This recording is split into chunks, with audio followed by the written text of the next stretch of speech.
Клетката е основната единица на животот. Некои живи организми, како животните и растенијата, се направени од стотици трилиони од овие основни единици на животот, наречени клетки. Животинска клетка.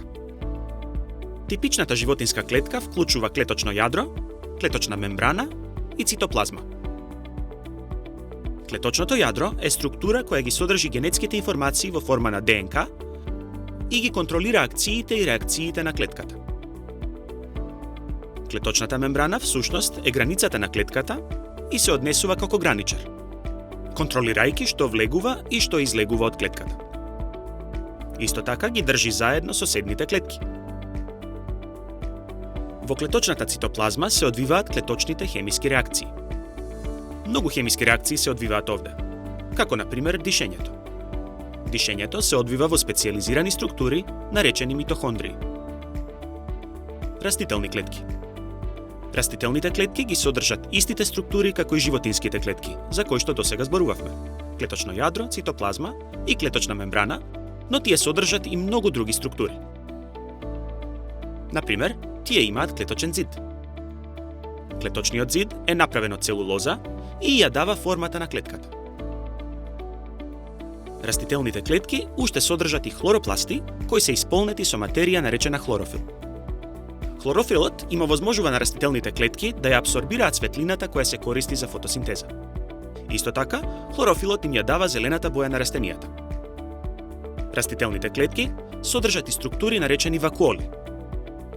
Тие се полни со водникава супстанца наречена вакуоларен сок, во која се растворени шеќери.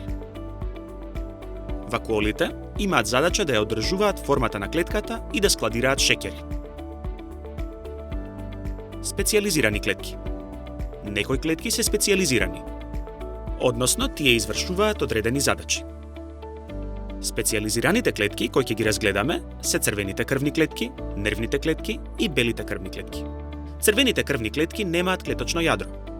Ова е со цел тие да имаат доволно место за да абсорбираат и транспортираат што повеќе кислород.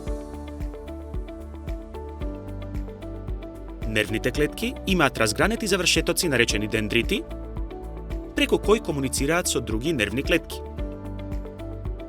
Исто ќе забележиш дека тие имаат долги аксони, преку кои праќаат и добиваат електрични пораки од мускулите. И конечно, белите крвни клетки ни овозможуваат да се бориме со инфекциите. Белите крвни клетки, кои се најбројни во крвта, имаат лобусно јадро и флексибилна цитоплазма, која може да ги изеде патогените во процес наречен фагоцитоза.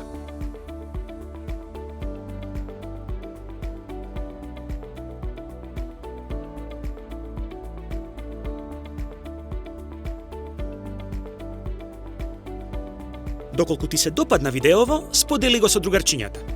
За повеќе интересни содржини посети ја нашата веб страница nauказадеца.mk.